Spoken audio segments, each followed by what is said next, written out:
Hello and welcome back to another episode of the News You Missed, the video game news show that seeks to recap all the happenings in the big video game media that you may have missed this week. So if you're interested in that, make sure to stay tuned. We got some stories from Pokémon. We've got all three big companies coming against Blizzard, and we've got some PlayStation and Xbox stories that you'll find interesting. So hopefully you'll stick around.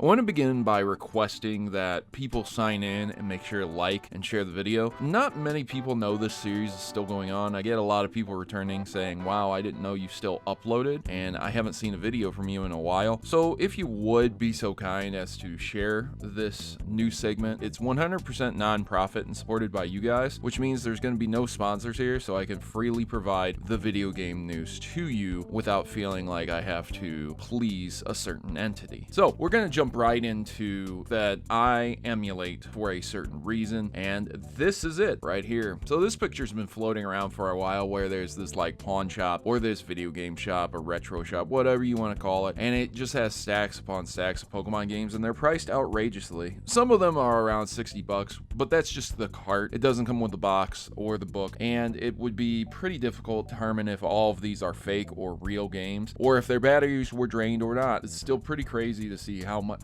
it is to just play the original Pokemon games on an original Game Boy. I want to move into how ridiculously broken the calculator is in the brilliant Diamond and Shining Pearl remakes. And a lot of people don't like this game because of the glitches, but I gotta tell you, it's the glitches that make the game for me. You can completely skip battles. Every battle in this game, pretty much, you can skip. It's amazing. I don't know about you guys, but this is one of the greatest Pokemon games we've ever been gifted. Moving right along, speaking of Diamond and Pearl remakes, there's a full list of mystery gift codes. I'm sure more will come out, but at this point in time, the list of codes are right here, so you can redeem them if you want them. We're gonna move on to some general Nintendo news. We have a YouTuber offering $10,000 for anyone who can create a multiplayer mod for Zelda Breath of the Wild. I think that's pretty cool. Zelda Breath of the Wild has already been modded, and it has been able to be emulated pretty well by Yuzu. So if you guys are interested in that, or you know any modders, make sure to direct them to that person. They could make a cool 10K. Zelda 64's game code has been successfully reverse engineered, which opens the door for mods and ports for that game. Already there's been a beta recreation of Zelda 64 because of the reverse engineering process that has been occurring. It's pretty cool to see what beta Zelda 64 was going to be and how vastly different it is. It's more akin to the Super Nintendo Link to the Past if it was translated to a 3D game. I'm glad they changed some of the stuff from the beta. Retro Studios prototyped a Metroid Prime that was a third-person shooter, but Nintendo insisted on making a first-person shooter to appeal to the West, and thank God that they did, because man, the gift that Metroid Prime was. It's so good. And even though a third-person shooter Metroid game would have been alright, I don't think it would have blown so many people's minds when they played through it. Metroid Prime is just so fantastic. It's so good. If you played Metroid Dread and you were like, man, I'm really starting to get into Metroid, I'm really liking Metroid, hit up Metroid Prime. It is fantastic, a phenomenal game to be sure. I think it hits really hard because coming off Metroid at the time, there was only really 3 games. There was Metroid for the Nintendo, then it went to Super Metroid, which was amazing in itself, but then you had like a dry period. You had the Game Boy, Samus Returns, but that was nothing compared to Super Metroid, right? But then it was dead for so long. There was no N64 Metroid, and then suddenly you get this beautiful first-person shooter Metroid filled with lore and an immersive world to explore. It was like, oh my god, what did I do to deserve this beauty? Speaking of Metroid Dread, it wins Nintendo's Game of the Year at the Joystick Awards, the Golden Joystick. That is what it has won. Music from Kirby Superstar has been nominated for a Grammy. Microsoft has published the 1999 letter from the failed attempt to buy Nintendo. If you guys recall, this was a story quite a while ago where Microsoft sent a couple executives over to Nintendo and attempted to purchase the company. When the executives returned, they just said it was like being in a room for an hour where the Nintendo executives just wouldn't stop laughing at them. And I believe that's true. Even though PlayStation was on the rise at the time, Nintendo was doing pretty well in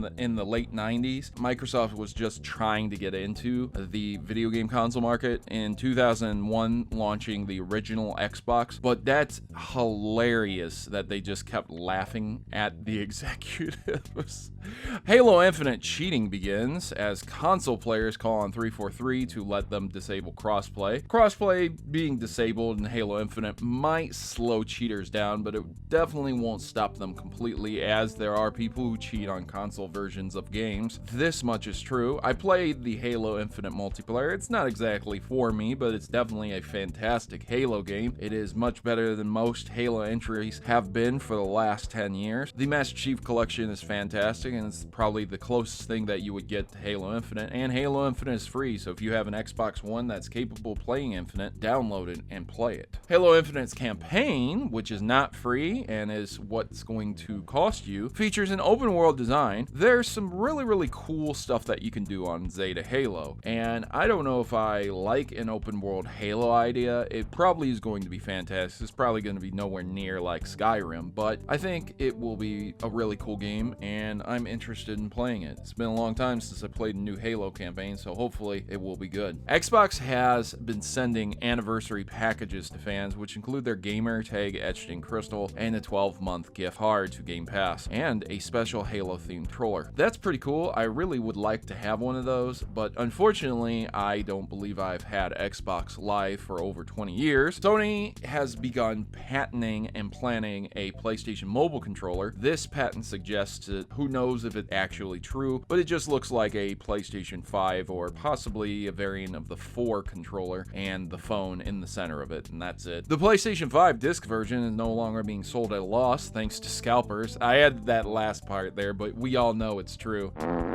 I'm just not interested in getting a PlayStation 5 whatsoever. I don't even care at this point in time, to be perfectly frank and honest. There's no way I'm going to touch one within this console generation. I'll probably have to wait a couple years until it's in the next console generation to get one. Steve Burton was fired from his role on General Hospital, not Cody Christian, who voices Cloud in Final Fantasy VII's remake. Kotaku got the story wrong and Saved You a Click corrected it. Big shout outs to Save You a Click Video Games on Twitter. Make sure to follow them. They'll save you a lot of time. Devs behind the DC Universe Online are working on a Marvel MMO. Would you be interested in that? I think that would be a really cool game. You already know how MMOs are, so you're going to sink a lot of money into it if it becomes a big thing. Amazon is in the midst of potentially making a deal to buy the Mass Effect series. Harmonix is joining the Epic Games family and has been purchased by Epic Games. And finally, I want to close on this. Nintendo of America and all of the other presidents from Microsoft and PlayStation all have come together to condemn the actions of Blizzard and Activision. That's really rough when the co-CEOs of massive companies are uniting when they compete with each other for the one cause to say that you fucked up. You're a bad person. Nintendo's president said, quote, they're distressing and disturbing, and they run counter to, quote, Nintendo's beliefs, values, and policies. And I'm sure the other big two from Microsoft and PlayStation feel the same exact way. It's insane to see what's going on at Blizzard, and if you didn't know, there's a bunch of sexual harassment, a lot of things coming out that involve sexual harassment, unequal pay, unequal opportunities, and it was all swept under the rug. Oh, and a guy threatened to kill somebody that found out about it and stuff like that. Just basically insanity in the company. That's this episode of The News You Missed. I hope you guys enjoyed it. If you learned something new, give me a big thumbs up, comment down in the section below. I would greatly appreciate your support. Let's see this series start climbing to a consistent 5,000 to 10,000 views every time it releases. The more knowledge we have, guys, the less we have to rely on Kotaku and IGN and other bought-out websites that have an agenda to push. Remember to stay free and to become a maverick today. Click that subscribe button and I'll be back here next week with another video. Thanks for watching. As always, good gaming. God bless. And I'll see you guys in the next.